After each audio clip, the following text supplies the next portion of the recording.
दिल्लीने फक्त मॅच जिंकली नाही, मुंबईचे दरवाजे केले बंद.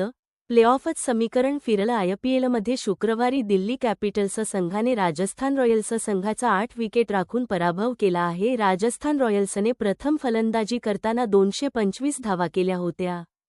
या लक्ष्याचा दिल्ली कॅपिटल्सने यशस्वी पाठलाग करून हा सामना 8 विकेट राखून जिंकला आहे. दिल्ली कॅपिटल्सच्या या विजयाने मुंबईचे टेन्शन वाढलं आहे. कारण दिल्लीचे आता 9 सामन्यात 8 गुण होणार आहेत. तसेच ते 6व्या स्थानी पोहोचणार आहेत. काल देखील गुजरात टायटन्सने आरसीबीला हरवून 5व्या स्थानी झेप घेतली होती. त्यामुळे या दोन टीमच्या विजयाने मुंबईचा प्लेऑफचा प्रवास खडतर झाला आहे. कारण पॉइंट्स टेबलचे वरचे 4 संघ वगळता इतर 6 संघ प्लेऑफमध्ये पोहोचण्यासाठी प्रचंड मेहनत घेतायत. त्यात मागच्या 2 दिवसापासून मोठ्या टीम हारत असल्याने मुंबई समोरच आव्हान वाढत चाललं आहे. तसेच प्लेऑफचा मार्ग देखील मुंबईसाठी कठीण होत चालला आहे. कॅप्टन रियान परागच्या 90 आणि डोनावन फरेराच्या 47 धावांच्या बळावर राजस्थान रॉयल्सने 225 धावा केल्या होत्या.